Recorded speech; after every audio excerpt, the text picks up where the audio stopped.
So hi, welcome to the Good Noise Podcast with Crowned in Chains. We're going to ask them some questions today. I'm going to start. So what inspired you guys to start the band, and what does the band name mean? That's a great question. Honestly, it started kind of. We just wanted to jam together. It was me and Jacob who'd been doing music for our church for I think 3 years or 4 years together, and then Tyler and his brother Ian moved out, and we just wanted to get to know him better. So we're like, "Hey, do you guys want to jam?" And I think our first jam session, we wrote two of the songs that are on our first album. Like it just sort of happened. Okay. Wow. So it was like very Uh, natural then. yeah, You did not mention how long it took us to determine a name. So we actually didn't start off with the name Crown and Chains. Oh, So yeah, we started off with a name called Beyond the Broken. Oh. okay. And so we loved the name, but then we got a DM from this other band who hadn't existed for like 5 years, and their name was Beyond the Broken, and they were threatening to sue us if we What? didn't change the name. Oh my god. I Yeah, love how so- edgy these names are, though. Yeah, Yeah. right. like totally angsty, both of them. Yeah. That was so frustrating because That was we were like we just distributed like our demo EP to everyone under that name. We just Oh. started doing everything, and then we just had this email that's like, "Hey, we're called Beyond the Broken, and we're gonna sue you." And it was like this, like just like 0 to 100 super fast, and we're like, "Whoa, we're famous. Oh we're my good." Are they like a decent size, or were they Yeah, are they another big? local band? It didn't seem like they were. I don't even think they exist anymore. Oh. When we checked their socials, like this was 2 years ago. Yeah. When we checked their socials, they hadn't done anything since 2012, I think. 2012. Yeah. I know, right? Wait, so what are they protect? Okay, that's Yeah. They got to protect Stupid. their 5 monthly listeners on Spotify. That's yeah, what they do. exactly. They They can't weren't on have that Spotify. overlap. They're on Mhm. Bandcamp. Yeah. Yeah, so we landed on the name Crown and Chains after, shoot, I think we spent 2 months Oh, like in an yeah. existential crisis because we didn't know what to do. We're Just- literally just like a decide which to no-name stop. All right. And we ended up landing on Crown and Chains. We'd written a lot of our album at that point, and our big track was King Suffering. And so we definitely wanted to bring in that sort of that king metaphor in. Mhm. And we also got super inspired by a Bible passage, James 1:12, which said, so I'm gonna paraphrase it, but it basically says, if you persevere through trials, you'll receive the crown of righteousness. Mhm. So essentially, it's the idea of crowned in chains is when you're a slave to a certain ideology or a slave to a certain path, or you allow yourself to submit to of something beyond yourselves, a power beyond yourselves, or a mission beyond yourselves, then Mhm. there's reward for that. And that's kind of the key to getting through the tough times that we go through. That's kind of tight. Yeah. I'm not gonna lie, that's really tight. That's really cool. You know, Okay. We have done a lot of these interviews, and not a single person has said they were threatened to get sued over their Yeah. band name. Oh So, my god. Sweet. Well, awesome. We're your first. yeah. That, memorable. Glad we could fill that for you. Yeah, Gloria and I would be like, yo, you remember the band that was like, we almost got sued over We our almost band got name? sued. And I was like, That's gonna be I good. was 16 or 17, and I had an email that said, "We're gonna sue you." I was like, Terrifying. Hands up, we'll change it, I promise. You would think do I have it. no idea what's going on right now. Yeah. Oh my god, dude. Well, glad that didn't happen. Crown and Chains, Yeah. even better. So, all right. It's So, better. you guys have released a couple singles this year. How do you feel about the response to them so far? I think that I think the response has been extremely positive. I think just because we're going into this new phase, as we're preparing for a second, almost not a second coming. It doesn't sound right, but like a second album, I guess. we're not, but we have we're really trying to push. This is a really we're very excited about this next phase and where we're going with it. It's an incredible storyline that's come right out of the head of this Blondie over here. So he has some crazy ideas, but to be able to play them out. So Hourglass was the first one that we released this year, which was a lot of fun to write. Especially, I don't know if you noticed, but exactly halfway through the song, if you listen to it everything starts playing backwards, and so that was tricky. That was really hard. Can I just say, he said it was really fun to write. When I pitched that idea to the band, no one said, "Oh, that sounds fun." They're like, what I said was, because it started with, so that it hits the center of the song and then the lyrics go in reverse. And I was like, it'd be really cool if some of the melodies went in reverse too. And so we started with this like an oh that goes down the first time, oh, and then the second goes oh, and then I was like, wait, what if you did the keyboard riff backwards? And I was like, hey, Tyler, remember that riff you spent forever on your guitar? What if you did that backwards? Hey, Aaron, that bass line, what if you did that backwards? And so I'm glad that we have this recording so I can come back and hear Tyler say that he thought it was fun. Yeah, I didn't get that from you when we wrote it. That riff backwards, which was very tricky, because it was a hard riff. It was the hardest riff that I came up with at that time, and then to play that same thing backwards was even trickier. But it definitely challenged me. And then with King Suffering, that part 2 that just released, that's a big game changer for where we're headed. Yeah. So it's really, really exciting. All right. Solid. I also want to ask you guys about the stripped down and alternative version of songs you have out already. Were those just quarantine projects? What was the idea behind those? So we actually we recorded King Suffering stripped before all this happened. As basically it was just to fill space because we really wanted to level up our sound, which meant leveling up our financials, which meant more time between what we released. We were pretty small and we're very broke. And so we had to be strategic about how do we fundraise for the studio and how do we keep people's interest in between. Yeah. And so that was the original vision. It was actually going to be 5 of those. And then the quarantine made it really hard to get those done because we were distancing from each other. We weren't seeing each other for a long time. And so the first one was me and Jacob together working on that. And then the second one, the Moving On, was all Jacob because that was right after quarantine. And he wrote the original song Moving On his own anyway. So we said, hey, we can't do anything as a band, but this is a Crown and Chain song that you wrote. You can just take it and mess around with production and self-record and all that for the sake of content. So he did some pretty cool stuff with that version. Yeah. He did some pretty sick stuff on that, especially on that bridge. The bridge. Awesome. Yeah, it's cool that also when he recorded it, he couldn't find a pick, so he just had his credit card. Like, that's all credit card and guitar. You guys have got a lot of interesting stories. Getting sued, using credit cards as guitar picks. I love it. What else do you have? There was a time that I was puking in a car ride with these guys. That's Wow. nice. Did that inspire a song? My sound guy on stage in front of all our fans. We could go for hours if you want. Oh my god. All right. So can you tell me a little bit about your writing process for these couple of singles we just chatted about? Yeah, so I do all of the lyrics, and for me, lyrically, it always comes from a place of genuine emotion. If I'm not feeling something, I'm not going to write about it. That feels fake. I feel like a lot of people, especially lately, just kind of let's write a catchy, just something that sounds good, something that'll make people happy. And realistically, there's a lot of people who aren't happy. And especially I've struggled with depression for 8 years and anxiety for 2 or 3 years. And I'm often not happy. And so let's be real about that. But also it comes from this fictional story that we've kind of built with King Suffering, who's this sort of cult leader almost. And then everyone else who's considered the peasantry if they've kind of escaped them. And he's basically feeding off of people's pain.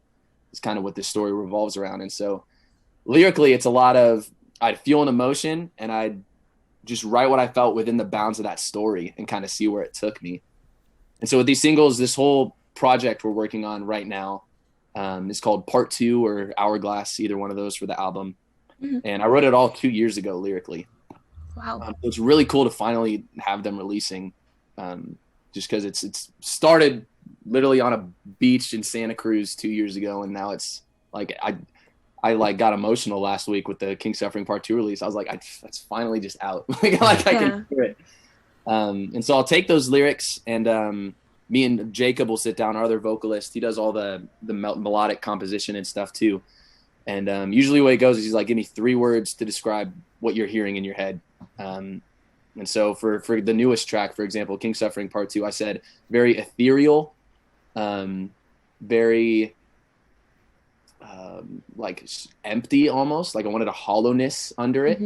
And then for that last part, I said very dark hip hop, and I gave him Kendrick Lamar's the Black Panther title song for the Black Panther album. I said something with the way he twists the piano in that first song on that album was nuts. So I basically gave him that bass line, and then we just worked from there. And then once we have the scratch, we just take it to Tyler, let him write his riffs over it, and kind of push forward. But we also write a lot in the studio. We try to leave space for whatever studio engineer or producer we're working with to kind of, while we're tracking the song, give us ideas, and we'll hear stuff in the studio. Like the weird whisper stuff is almost always spontaneous. I'm like, I had a weird idea. Let's just be creepy for a minute. And then it's like, hey, it worked. Cool. Oh my God, it sounds cool. Like that happens in the studio a lot. Solid. All right. So where's your headspace while creating those singles? For both of these lyrically, it was, I mean, really this whole album that we're working on, I've been describing it to people as like meeting a familiar friend who you haven't seen in a long time, but it's also like it's the opposite of that almost. It's like you're meeting this there's like a comfort to it, but there's also it's like it's not someone you want to meet. And so in terms of what I was going through when I wrote it, it was my second time in my life experiencing suicidal ideation and thoughts of suicide. And it was something I thought I'd beaten. I'd still battled depression, but hadn't thought about taking my own life in years. And suddenly this thing I thought I'd gotten rid of, that I'd killed, was at the forefront of my mind again. And a lot of what you hear in the two new singles and a lot of what's coming is me wrestling with, what does that mean for me? This thing that I thought I wouldn't have to wrestle with, to struggle with. What does it mean that it's all over the place again? That is kind of calling the shots. Okay. So. All right. I don't know what to say to that. It was very Man. heavy. So. Yeah, sorry. We'll go there sometimes. You're good. It's okay. Yeah. So what band or artist influences do you think you can hear on these couple of singles on a much lighter note? Yeah. Singles? Yeah. Oh, man. A lot. Definitely a lot, yes. I mean, there's Colony House. Like, I love all genres. Me and Daniel, we're huge music geeks. We're literally on Friday mornings, we're texting each other and saying each other songs. Like, did you hear what just came out and stuff? So literally everything, every genre, from metal to rock to rap to pop and R&B. And so I think on these two singles, oh man, that's really hard. We love a band called Colony House. They're a huge band who have played an impact, at least in my life, for sure. I definitely base a lot of my guitar style off of Scotty Mills. He's their guitarist, awesome guitarist. These two tracks were a lot heavier too, at least with Hourglass. Hourglass was a lot heavier. So I think we're looking to do something, at least I was, guitar-wise. I was thinking almost like, I don't know if this would make sense, but Disturbed has released some acoustic songs. If you ever listened to Disturbed? And so I was trying to kind of base my electric riffs off of their acoustic styles. Okay. Just because they leave a lot of space, but in the same time, they also fill that space with emptiness, if that makes sense. Yeah, I get it. So I think a lot of our influence too with these ones was 21 Pilots is always a big one. Billie Eilish, especially for the most recent one, just the way that she does pop without doing pop is so interesting to me. Like, I think she's a genius. Honestly, I don't honestly listen to her much. It's a little out of my style most of the time, but the way that she's definitely a genius for how she tackles the music industry. And so we tried to adopt some of that. Missio, a ton of Missio lately. But yeah, I think I think a lot of Red too. I don't know if you know the band Red, Red. Okay. hard rock metal band. And so we take some of they do a lot of cool stuff using strings with the rock genre. Mm-hmm. We've been trying to adopt a lot of that too.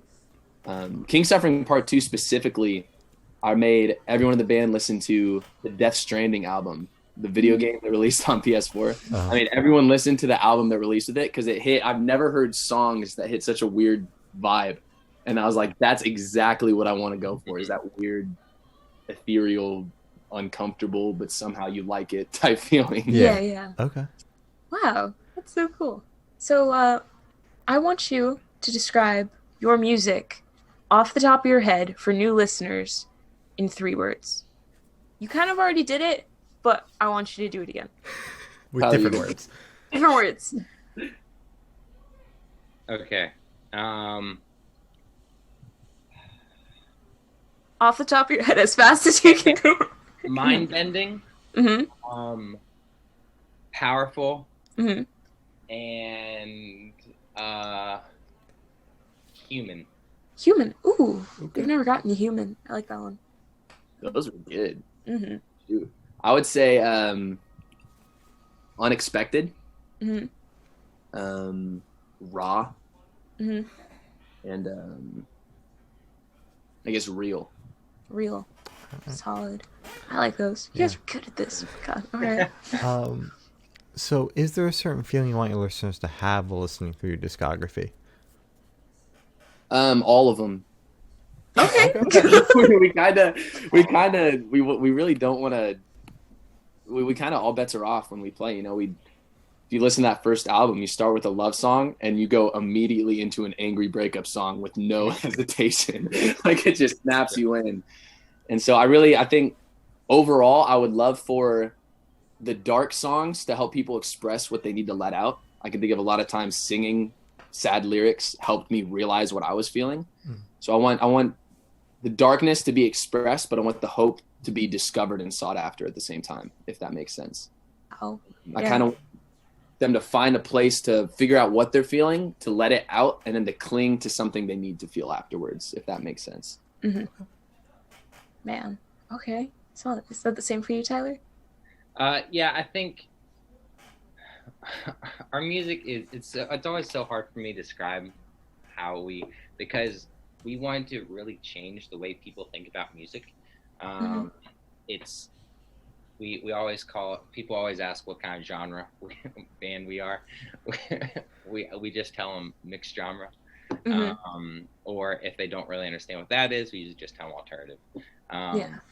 Just because there's so many unique features and so much detail that we put into our music. I mean, Daniel's lyrics are so in depth, and then my goal as the lead guitarist is to try to almost mimic that storyline through the guitar. I want to make people feel a sense of urgency, power, and compatibility, all in order to form this storyline that melds with the storyline of the guitar and of Daniel's lyrics. And so I think that's a big thing that I'm hoping listeners are able to notice and hope they're able to feel is just like Daniel was saying, all the emotions. I think that's just because it's real. I think that's what music should be. Music shouldn't always be this pop and happiness, or it shouldn't just always be sad, just because that's not how human emotions work. And so I think that's what we're trying to build, is we're trying to change the way people think about music. All right. Oh, all right. Solid. So you have this song that you just released, King Suffering Part 2, and then you also have this album, King Suffering.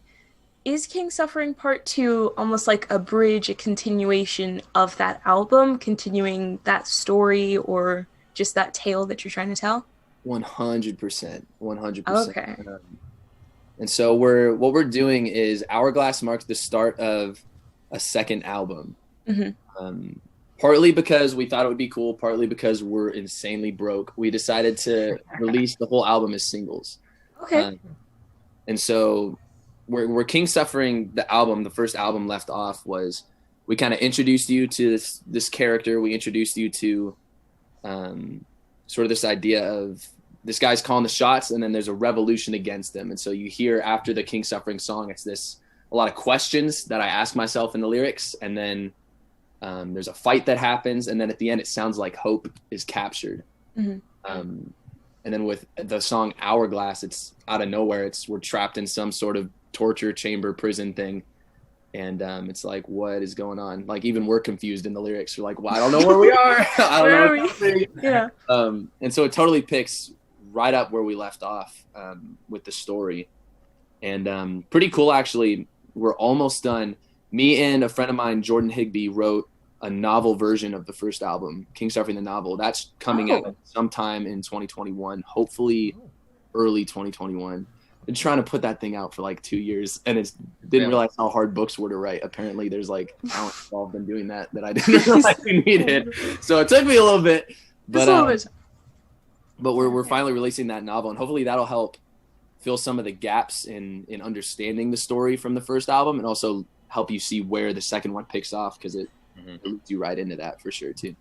Wow, that's so cool. A book. I don't think we've ever heard that before. Now, Man. only one other time have we gotten they were going to write a children's book. Oh yeah, a children's book. Yeah. It's not children's book. It's not, yeah, I was gonna say I don't think this is a Full-blown children's novel. There's times I've questioned whether we went too far in this book, so please, children, do not read it. Not read it. All right. Yeah, this dude writes nonstop. It's insane. So you guys keep on mentioning this album. What can you tell us about it? The next one? Yes. Mhm. LP2. I can tell you that whatever you think it's going to be, it's not. All right. Alright. Describe it.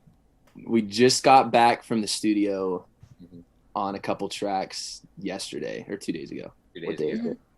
Shout out to COVID for making me not know what today. Monday today. 2 days ago we were in the studio, Mhm. and the whole time we were talking with the producer, like, this feels like a risk for us. We've never done a song like this. And so whatever people were they're expecting us to go lyrically or sound wise, I just say It's not. don't expect it. I think, like what he was saying, I think people might think it's weird that we're not releasing a full like album that's filled with all the songs. But I think what's cool about it is, even though there might be being released as singles, is I think it really describes the human emotion too, right? We're talking about, we're sending out all these individual singles that each have their individual stories, yet it's all one story. And so I think that's what we're really trying to come across in how we're releasing and how we're writing too. And so Yeah. Solid. And it guarantees that all the singles get their own little spotlight, and everybody gets to look into them. Exactly. Yeah. Yeah. Man. And Solid. Spotify also promote it. So, Mhm. and then because when you release it as the album again, it pushes it all out. So, Yeah. Mhm. Exactly. Smart. Solid.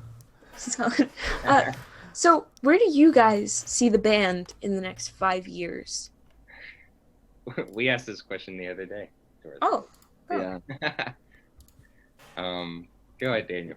Let me answer. Yeah, go My ahead. answer's not as satisfying as your answer. You can answer us first. You can answer first. I can't. Okay, I'll do the less satisfying answer, and then he'll probably say something that'll make you feel better. Yeah. Whenever I'm asked this question, I say that I don't know and I don't want to, which is really not what anyone wants me to say, I'm sure, but that's what my response is. I really, my life has taken enough of a winding road and enough turns that I've stopped predicting it.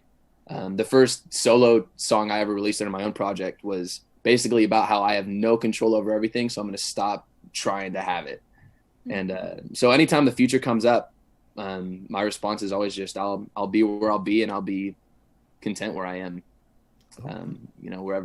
Wherever I end up is where I'll be. I'll just be rolling with the punches. So, and I view Crown and Chains the same way. If we never grow from where we're at, I'm content, because we have people who listen to our music and who derive meaning and purpose from it, and that's great.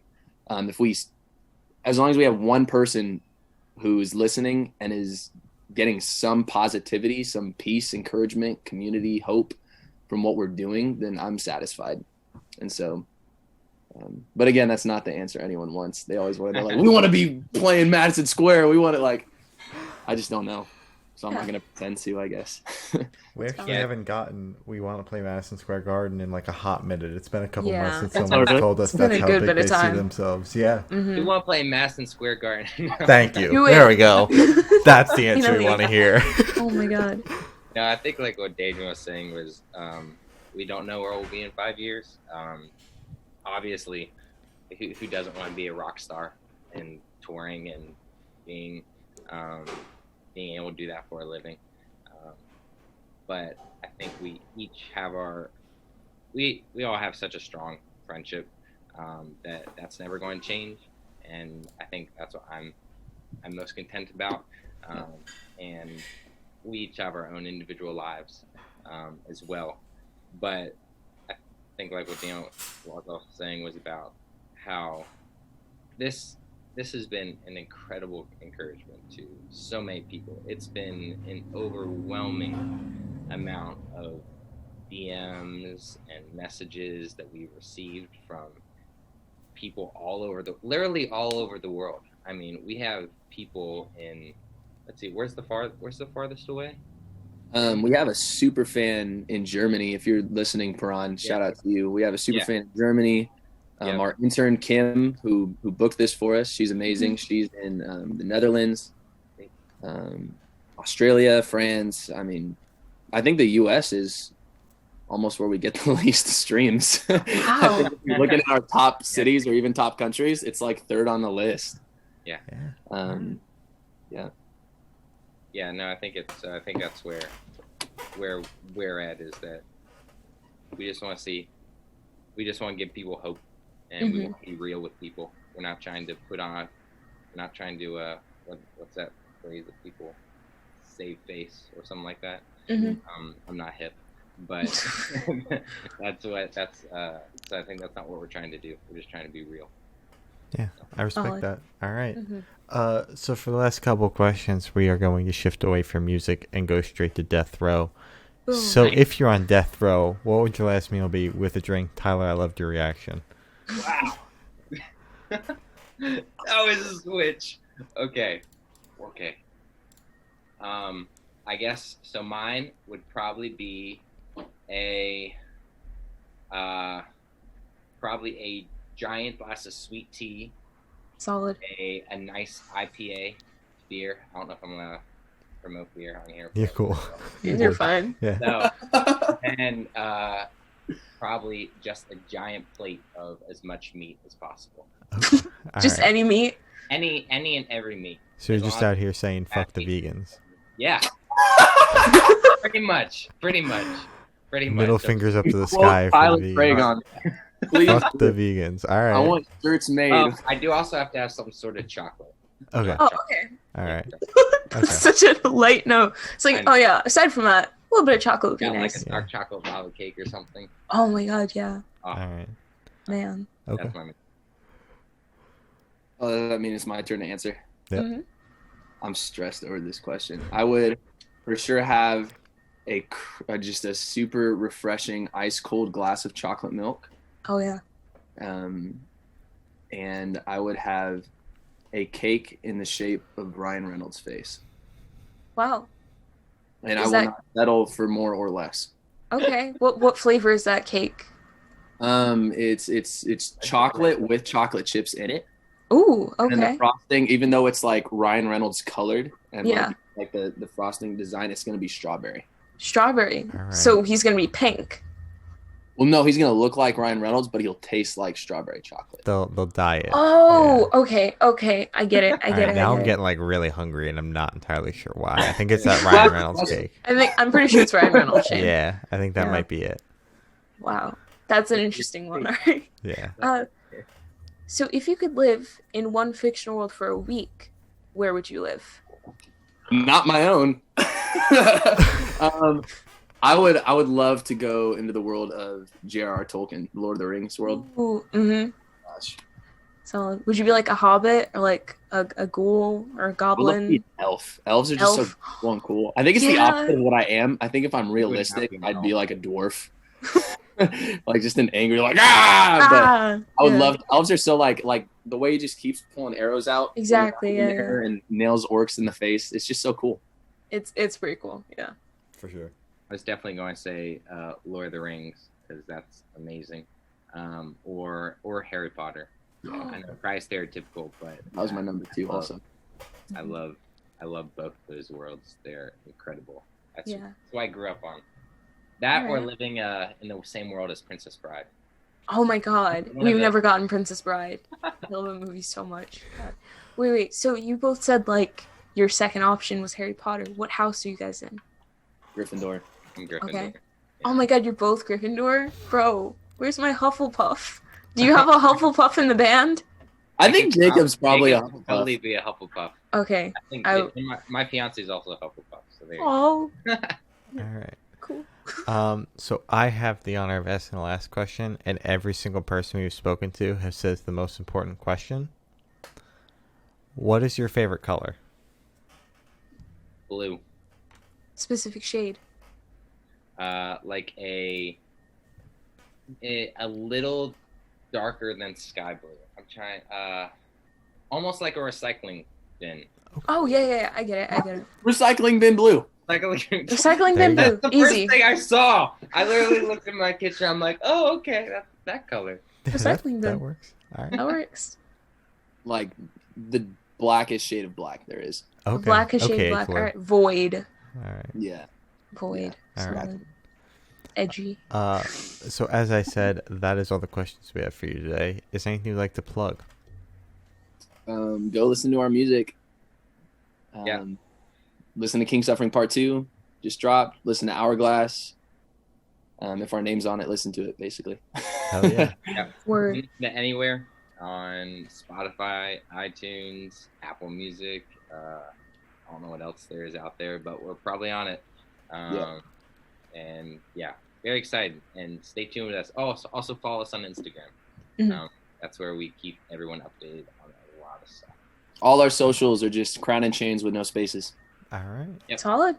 Yeah. Well, thank you for sitting down with us, guys. This has been Crowned in Chains, and we're the Good Noise Podcast.